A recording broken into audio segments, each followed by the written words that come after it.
Welcome. तो आज की इस वीडियो में हम इंग्लिश फ्लुएंसी 1 के सब्जेक्ट को डिस्कस करेंगे। ये वीडियो वन शॉट होने वाली है। इस वीडियो में हम प्रीवियस ईयर क्वेश्चन पेपर के अकॉर्डिंग जितने भी क्वेश्चन जिस तरीके से पूछे गए थे उन क्वेश्चंस को देखेंगे और ये भी देखेंगे कि कैसे एग्जाम में क्वेश्चंस को सॉल्व करना है और किस तरीके से क्वेश्चन जो है वो बनते हैं, because previous year question paper पे बेस्ड हम सारे क्वेश्चंस को देखने जा रहे हैं। ठीक है, तो ये वीडियो आपके अपकमिंग एग्जाम के पॉइंट ऑफ व्यू से बहुत ज्यादा इंपॉर्टेंट होगी, तो आपको इस वीडियो को लास्ट तक जरूर देखना है। ठीक है? और उससे पहले मैं आपको बता दूँ कि आपको हमारे कोर इन सभी कोर्सेज़ के पीडीएफ के लिए आपको हमारे टेलीग्राम ग्रुप को ज़रूर जॉइन करना है, जो कि है एकलव्य स्नातक 1, जहाँ पे आपको सभी पीडीएफ को प्रोवाइड कराया जाता है, साथ ही साथ सभी इन्फॉर्मेशन आपके साथ शेयर करी जाती है। और एक और छोटी-सी इन्फॉर्मेशन दे दूँ आपको कि इस सब्जेक्ट का जितना भी कोर्स कंटेंट है हमारा, जितने भी चैप्टर्स हैं, वो हम ऑलरेडी कंप्लीट कर चुके हैं। ये जितने भी यूनिट्स हैं, उन सभी के वीडियोज़ हम पहले ही बना चुके हैं। अगर आपने नहीं देखा है तो आप देख सकते हैं, वहाँ से आपको इस सब्जेक्ट को समझने में बहुत आसानी होगी, ठीक है? और उसके बाद आप इस वन शॉट वीडियो को देखिए। हालाँकि इन चैप्टर्स से तो आपके उतने एग्जाम्स में क्वेश्चंस नहीं बनते हैं, परंतु थोड़ा grammar type of questions answers आपको देखने को मिलते हैं इस सब्जेक्ट में। पर अगर आप इन सब्जेक्ट के जितने भी चैप्टर्स हैं उसके वो भी ले लेंगे तो आपके लिए ईज़ी होगा सारी चीज़ों को समझना, ठीक है? क्योंकि उसमें एग्ज़ाम्पल्स के साथ आपको समझाया गया है। तो इन वीडियोज़ को भी जाकर आप ज़रूर देखिएगा, ठीक है? प्लेलिस्ट में आप जाकर देख सकते हैं। तो अगर कंटेंट की बात करें तो इस सब्जेक्ट में आपको 3 यूनिट्स देखने को मिलेंगे, ठीक है? और इन तीनों यूनिट से जितने भी क्वेश्चंस इंपॉर्टेंट बन सकते हैं, जिस तरीके से क्वेश्चन एग्जाम में पूछे जाते हैं, उसको हम इस वीडियो में देखने जा रहे हैं, ठीक है? तो सबसे पहला क्वेश्चन पेपर अगर आप प्रीवियस ईयर क्वेश्चन पेपर देखेंगे ना, तो उसमें आपको सबसे पहला क्वेश्चन देखने को मिलेगा डायरी एंट्री का। तो बेसिकली डायरी एंट्री है क्या? उसका फॉर्मेट क्या है? अगर आप को ये सारी चीज़ें पता चल जाएँगी, तो आप इज़िली लिख पाएँगे, है ना? तो डायरी एंट्री बेसिकली क्या होता है? एक तरीके की राइटिंग होती है, जिसमें आप अपने डे टू डे लाइफ के बारे में लिखते हैं, अपने इमोशंस को बताते हैं और ये डायरी एंट्री जो होती है, बहुत ही रियल होती है। इसमें कोई जजमेंट नहीं होती है। अगर किसी इमोशन या किसी इंसिडेंट की वजह से आपको रोना आया, तो आप लिखेंगे कि इस वजह से मेरे को आज रोना आया। तो ये बिल्कुल ये आपके लिए होता है केवल, ठीक है? ये पर्सनल चीज़ होती है, ठीक है? तो आपको एग्ज़ाम में एक क्वेश्चन पूछा जा सकता है कि एक आपको आज बहुत अच्छी अपॉर्च्युनिटी मिली जिसकी वजह से आपको आगे प्रोग्रेस देखने को मिला, तो उस बिहाफ़ पे आपको एक डायरी एंट्री लिखनी है। तो उसको कैसे लिखना है आपको, उन सभी चीज़ों को हम ध्यान में देखेंगे कि डायरी लिखते समय हमें किस पॉइंट्स का जो है ध्यान रखना चाहिए। सबसे पहले तो अगर हम बात करें, तो आपको ना डेट ज़रूर लिखना होता है, आप जिस भी डेट में डायरी लिख रहे हैं। कई बार डायरीज़ भी ऐसी होती हैं जिसमें डेट ऑलरेडी मेंशन होती है, बट जब एग्ज़ाम में लिख रहे हैं, तो उस समय आपको डेट डालना बहुत इम्पोर्टेंट है, ठीक है? फिर आपको सैल्यूटेशन डालना ज़रूरी होता है, जिसमें आप डियर डायरी लिख सकते हैं, ठीक है? कुछ लोग अपने डायरीज़ का नाम भी रखते हैं, तो वो भी लिख सकते हैं, ठीक है? और फिर उसके बाद आता है बॉडी ऑफ द एंट्री। ठीक है, जो भी आप डायरी एंट्री कर रहे हैं, उसमें उसका बॉडी आता है, उस पर्टिकुलर बॉडी, ठीक है? कि आप उसके बारे में अपने पूरे दिनचर्या में आपके थॉट्स क्या-क्या है, फीलिंग्स कैसे रहे, आप सभी चीज़ों को जो है एक तरीके से एक्सप्रेसिव तरीके से जो है अपने डे को वहाँ पे एक्सप्रेस करते हैं, ठीक है? फिर लास्ट में आता है closing and your entry with a closing statement, reflection और अ समरी योर डे। कोई आप ग्रैटिट्यूड दिखाना चाहते हैं या समरी आज के दिन में आपने क्या सीखा, इस तरीके से आप जो है डायरी एंट्री को बेसिकली एंड कर सकते हैं, ठीक है? अगर हम कुछ पॉइंट्स की बात करें कि डायरी एंट्री लिखते समय हमें किन पॉइंट्स का ध्यान रखना चाहिए, तो ये कुछ पॉइंट्स ऐसे हो सकते हैं कि आपको ऑनेस्ट होना होता है, बिकॉज़ ये डायरी केवल आपकी है, ये आपकी पर्सनल चीज़ है, ठीक है? पर्सनल डॉक्यूमेंट है। तो इसमें आपको रियलिटी लिखनी होती है, क्योंकि यही एक जगह है जहाँ पे आप रियलिटी लिख रहे हैं। अगर आप हर जगह की तरह यहाँ भी करेंगे, तो क्या फ़ायदा, है ना? तो ऑनेस्ट होना और एक्सप्रेस योरसेल्फ, अपने आप को ना एक्सप्रेस करने की कोशिश करें। कई बार होता है ना, हम लोगों के सामने अपने आप को एक्सप्रेस नहीं कर पाते हैं। तो डायरी में आप जितना अच्छे से चाहें अपने फीलिंग्स को डेप्थ में जाकर एक्सप्लोर करें, भले ही वो फीलिंग जो हो वो बुरी हो, सही हो, कुछ भी हो, ठीक है? और उसमें डिटेल डालिए, जैसे कि कोई दिन था, उसमें आपको किसी पर्टिकुलर पर्सन की वजह से आपको खुशी हुई, आप किसी से मिले तो आपको खुशी हुई, आपको कोई ऐसा सामान मिला या आप किसी इतनी अच्छी जगह पे घूमने गए जिसकी वजह से आपका दिन बहुत अच्छा गया, आपका दिन बन गया एक तरीके से। तो वो सारी मेन पॉइंट्स को कैप्चर करना आपको इम्पोर्टेंट होता है, ठीक है? ताकि इन फ्यूचर अगर आप कभी दोबारा उसको खोल के पढ़ते हैं, तो आपके फेस पे स्माइल आए, ठीक है? और उसको देख के लगे कि आपको यस, मेरे साथ इस दिन ये हुआ था, right? So reflect, take some time to reflect on your day and how it made you feel. जब आप लिख लेते हैं डायरी, ठीक है? तो आप उसमें ना थोड़ा-सा टाइम दीजिए और उसको पूरा पढ़ के और देखिए कि क्या-क्या चीज़ें हुई आपके साथ, आपको इन सभी चीज़ों से आपको दिन में क्या सोचने को मिला और कैसी आपके अंदर फीलिंग जो है वो उभरी, ठीक है? तो ये सारी चीज़ों को आपको यहाँ पे ध्यान देना है, ठीक है? साथ ही साथ कंसिस्टेंसी आपको लाइक एज़ अ एग्ज़ाम के पॉइंट ऑफ व्यू से नहीं बता रहे हैं, पर हम अगर आप किसी को डायरी लिखने का बहुत शौक होता है, तो उस चीज़ में ना कंसिस्टेंसी मेंटेन करना बहुत लोगों को शौक भी होता है, बहुत लोग चाहते भी हैं कि वो डायरी राइटिंग लिखना स्टार्ट करें, तो उनको इन पॉइंट्स का ज़रूर ध्यान रखना चाहिए कि आपको कंसिस्टेंसी मेंटेन करके रहनी चाहिए, ठीक है?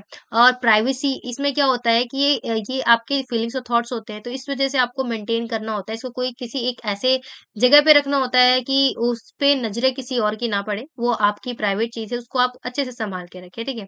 और no judgment, your diary is yours eyes only, जो आपकी डायरी है वो केवल आपके आइज़ के लिए है केवल, ठीक सिर्फ़ आप देख सकते हैं उसको, ठीक है? सो इसमें किसी तरीके का जजमेंट नहीं होना चाहिए, ठीक है? यहाँ पे आप सेल्फ रिफ्लेक्शन करते हैं, ओके? नेक्स्ट होता है एक्सपेरिमेंट विद स्टाइल। यहाँ पे ये मेन पॉइंट इस वजह से दिया गया है बिकॉज आप ना डायरी लिखते समय कोई तो चेक नहीं करना उसको, वो आपका रिफ्लेक्शन है खुद का, तो उस समय ना आप लाइक कोई स्किल सीखना चाह रहे हैं, किसी डिफरेंट राइटिंग स्टाइल को सीखना चाह रहे हैं, तो उसमें ना आप अपनी डायरी राइटिंग को एक्सपेरिमेंट कर सकते हैं। फॉर एग्जाम्पल आप नैरेटिव स्टाइल में लिख दीजिए डायरी राइटिंग, ठीक है, कोई पोएटिक में लिख दीजिए, या कई बारी केवल आप बुलेट पॉइंट लिख कर भी अपनी डायरी राइटिंग कंप्लीट कर सकते हैं, ठीक है। तो कुछ न्यू स्टाइल्स के साथ आपको एक्सपेरिमेंट भी करते रहना चाहिए, ठीक है। So remember, your diary is a tool for self-discovery and reflection. It's a place to process your thoughts and emotions. So don't hesitate to make it your own. ठीक है? तो ये डायरी जो है आपका खुद का पर्सनल रिफ्लेक्शन है, ये आपका पर्सनल स्पेस है, सेल्फ डिस्कवरी की तरह आपके लिए ये काम करता है, तो इसमें आप किसी तरीके की हेजिटेशन को महसूस ना करें। Okay, so this was the how to write diary writing.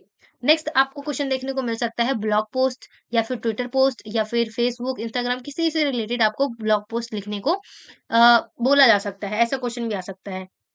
तो उस चीज़ में आपको सबसे पहले ध्यान क्या रखना है कि आपको ना ऑडियंस को लिखना है, जिस भी ऑडियंस को लिख रहे हैं आप, आपको उस ऑडियंस को अच्छे से समझना है कि वो ऑडियंस क्या चाहती है, उसका इंटरेस्ट क्या है, उस चीज़ से रिलेटेड, ठीक है? और अगर आप कोई लाइन्स होती हैं कोई पर्टिकुलर, तो अगर आप ये वाली प लाइन लिखेंगे तो ये आपको ऑडियंस को पसंद आएगी।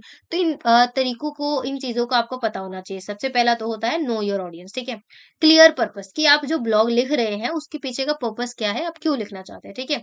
कैची टाइटल, आप टाइटल ऐसा लिखिए ना कि लाइक अगर कोई आपको फॉलोवर नहीं भी है ना, तो वो इतने अच्छे तरीके से अट्रैक्ट हो जाए टाइटल से कि वो आपका पूरा ब्लॉग पढ़ के जाए, ठीक है? तो टाइटल जो है बहुत कैची होना चाहिए, ठीक है? जैसे आप एग्जाम्स में सॉरी न्यूज़पेपर्स में देखते हैं ना कैसे हेडलाइंस दी होती हैं, ऐसे ही।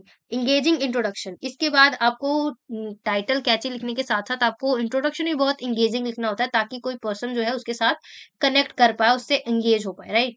स्ट्रक्चर्ड कंटेंट, कंटेंट जो है स्ट्रक्चर वाइज होना चाहिए। ऐसा नहीं है कि आप एक बात बता रहे थे वो खत्म नहीं हुआ फिर दूसरा बताने लग गए। लाइक एक स्ट्रक्चर होना चाहिए उसमें, ठीक है? साथ ही साथ कंसाइज एंड रिलेवेंट इन्फॉर्मेशन, उसमें इन्फॉर्मेशन जिस भी टॉपिक पे आप पोस्ट डाल रहे हैं, तो उस पोस्ट से रिलेटेड ना लाइक जितना भी रिलेवेंट इन्फॉर्मेशन होता है वो सब उसमें होना चाहिए, ठीक है? और अननेसेसरी डिटेल्स को ऐड करना ये थोड़ा अवॉइड करें, ठीक है? और विजुअल अपील करें, अगर आप पोस्ट डाल रहे हैं तो उसमें विजुअल इमेजेस को, इन्फोग्राफिक्स को, वीडियोस को जरूर ऐड करें, ठीक है? इससे समझने में इजी होता है, ठीक है? Credible sources, if you are presenting fact or statistic, sites, credible sources, this adds credibility to your content and builds trust with your audience। अगर आप लाइक कई बार क्या होता है ना, किसी दूसरे प्लेटफॉर्म, दूसरे वेबसाइट या किसी दूसरे सोर्स से कुछ चीजों का यूज करते हैं अपने ब्लॉग पोस्ट में, तो वहां पे आपको वो चीज मेंशन करनी होती है ताकि क्या हो, आपके ऑडियंस का आप पे ट्रस्ट बिल्ड हो कि ये पर्सन जो है लाइक रियलिटी दिखा रहा है, ठीक है? इंगेज विद योर रीडर्स, जो आपके रीडर्स हैं उनके साथ आप इंगेज हो, उनको इनकरेज करें कि आप लाइक उनको कमेंट्स के लिए, क्वेश्चन पूछने के लिए पोल्स दे सकते हैं आप। आपने देखा होगा इंस्टाग्राम में फीचर होता है क्वेश्चन पूछने का, पोल्स का, राइट? तो ये सारी चीजों का आप यूज कर सकते हैं सो दैट आपका जो ब्लॉग पोस्ट है वो बहुत ज्यादा लाइक इंगेजिंग हो, उसकी रीच बढ़े लोगों तक ज्यादा, ठीक है? कॉल टू एक्शन, ये क्या होता है? कॉल टू एक्शन आपने देखा होगा कई बार आप जब इंस्टाग्राम चलाते हैं तो नीचे लिखा होता है मैसेज, कोई पोस्ट है उसके नीचे यहाँ पे लिखा होता है मैसेज और लॉग इन और लर्न मोर और कॉन्टेक्ट अस और मैसेज अस, ये सारी होती है ना, ये सारी चीजें जो होती है इसको हम सीटीए कहते हैं, कॉल टू एक्शन, ठीक है? So end your blog post with a clear call to action, this should be asking readers to comment, share the post, subscribe और to take another action relevance your goal, जो भी आपका गोल है उससे related आपको call to action जरूर डालना होता है at the end of your blog post, okay? So I hope आपको ब्लॉग पोस्ट और डायरी राइटिंग समझ में आ गया होगा। नेक्स्ट हम देखते हैं पैराग्राफ राइटिंग। आपके एग्जाम में नेक्स्ट आता है क्वेश्चन कि पैराग्राफ, आपको एक कोई टॉपिक दे दिया जाएगा और बोला जाएगा कि उस पे आपको एक पैराग्राफ लिखना है। तो पैराग्राफ लिखते समय उस आपको क्या चीजें ध्यान रखनी चाहिए? पहला तो होना चाहिए आपका यूनिटी, कि आप जो भी लिख रहे हैं, पैराफ्रेज कर रहे हैं, जो भी चीजें लिख रहे हैं ना, उसमें लाइक यूनिटी होनी चाहिए। वही वाली बात है कि एक बात अगर आपने शुरू करी है तो उसको खत्म करके लोगों को समझा के इजी वर्ड्स में लिखिए, ठीक है। टॉपिक सेंटेंस, जो being the paragraph with the topic sentence that clearly indicates the main points of the paragraph. Like ऐसे सेंटेंस लिखिए ना जो टॉपिक वाइज हो, ठीक है, और बेसिकली उस पैराग्राफ का पॉइंट क्या है, मेन पॉइंट वो दिखे उसमें, ठीक है। लॉजिकल फ्लो और organise your sentences in a logical order, ठीक है। Ensure that there is a smooth transition between ideas. अगर आप एक आइडिया से दूसरे आइडिया में स्विच कर रहे हैं तो पहला वाला आइडिया कंप्लीट होना चाहिए और वो समझ में आना चाहिए, तभी आप दूसरे आइडिया पे स्विच करिए, ठीक है। तो लाइक इसका लॉजिक फ्लो होना चाहिए, ठीक है, लॉजिकल फ्लो होना चाहिए। और नेक्स्ट हम देखते हैं सपोर्टिंग डिटेल्स। उसमें आप कुछ लाइक डिटेल्स डाल सकते हैं, एग्जांपल्स दे सकते हैं, एविडेंस उसमें पैराग्राफ में डाल सकते हैं, जिससे क्या होगा कि वो आपको पैराग्राफ को सपोर्ट करेगा, ठीक है। Coherence, use transition words and phrase to create coherence between sentences. आप लाइक उसको क्रिएटिव बनाने के लिए और अच्छे से इम्पैक्ट डालने के लिए आप फ्रेजेस का यूज कर सकते हैं, नए नए वर्ड्स का यूज कर सकते हैं, ठीक है। और साथ ही साथ vary sentence structure, aim for sentence variety to keep your writing engaging. आप लाइक एक ही सेंटेंस को बार बार ना लिखें, नए नए सेंटेंस को लिखने का ट्राई करें, ठीक है, ताकि क्या हो, लोग उससे एंगेज हो पाए, ठीक है। साथ ही साथ यहाँ पे कंसाइजनेस का भी आपको ध्यान रखना है, ट्रांजिशन बिटवीन पैराग्राफ ये भी ध्यान रखना है। कंक्लूडिंग सेंटेंस ये ऑप्शनल है आपका, आप चाहे तो कर सकते हैं, नहीं तो नहीं, पैराग्राफ के लास्ट में कंक्लूड कर दें, ठीक है। ऑडियंस अवेयरनेस की, आप जो भी लिख रहे हैं उसमें ऑडियंस किस तरीके से अवेयर हो पाएगी आपके पैराग्राफ से, ये सारी चीजें, ठीक है। रिवाइज एंड एडिट, आपको एट द एंड क्या करना होता है, ये सारे पॉइंट्स आपको ध्यान रखिए। आपने पैराग्राफ लिख दिया तो लास्ट में एक पॉइंट और बचता है कि उसको रिवाइज करिए। अगर कोई गलती या कोई वर्ड आपको लगता है कि यहाँ पे ये वर्ड नहीं, ये आना चाहिए, तो वहां पे आप एडिट भी करिए, ठीक है। तो ये मेन पॉइंट है, रिवाइज और एडिट करना, ठीक है। So by paying attention to these points you can create well structure and effective paragraphs that contribute to the overall coherence and readability of your writing, ठीक है। तो यहाँ पे हम ऐसे पॉइंट्स को डिस्कस कर रहे हैं जो आपको इन सभी से रिलेटेड क्वेश्चंस को सॉल्व करने में आसानी होगी, ठीक है। अगर आप ये सारी चीजें समझ जाते हैं कि कैसे करना है और ये सारी चीजें समझकर आप प्रैक्टिस कर लेते हैं दो तीन क्वेश्चंस का, तो आपको बहुत इजी होगा एग्जाम में लिखने में। नेक्स्ट हमारा है करिकुलम वाइज। इसमें आपको सीवी कैसे बनानी है, कोई टॉपिक अगेन यहाँ पे आपको दिया जाएगा, है ना, और आपको बोल दिया जाएगा आपको एक सीवी बनानी है। तो आप कॉलेज के स्टूडेंट है तो उसमें आपको तो सीवी बनानी आनी चाहिए, ठीक है। ये बहुत इंपॉर्टेंट हो जाता है। आप कभी भी लाइक किसी एग्जाम में जा सकते हैं, किसी इंटरव्यू में जा सकते हैं, ठीक है। कोई लाइक कोई भी आपको सीवी आपकी मांग कर सकता है, ठीक है। तो आपके जॉब पर्पस में खासकर बहुत ज्यादा इंपॉर्टेंट होता है, ठीक है, जिसको हम रिज्यूमे भी कहते हैं। तो आपको कुछ इस तरीके से जो है लिखना होता है इसका फॉर्मेट, ठीक है। ये अपना नाम, एड्रेस, फोन नंबर वगैरह लिख दिया, ठीक है। फिर करियर गोल क्या है, आप अगर आप किसी पोस्ट के लिए जा रहे हैं तो उसमें आप क्या अपने आप को देखते हैं कि आप आने वाले कुछ समय बाद कहाँ देखते हैं, क्या आपके गोल हैं, ठीक है। और आपकी एकेडमिक क्वालिफिकेशन क्या है, ये सारी चीजें, ठीक है। आपके पास कितने सारे टेक्निकल स्किल्स हैं, ठीक है। और आपको लाइक एक्सपीरियंस क्या-क्या है, आपने किसी फील्ड में अगर काम किया है तो लिखें, ठीक है। अगर नहीं है तो नो एक्सपीरियंस लिख सकते हैं, ठीक है। और फिर उसके बाद आपको पर्सनल डिटेल्स लिखनी होती है, ठीक है।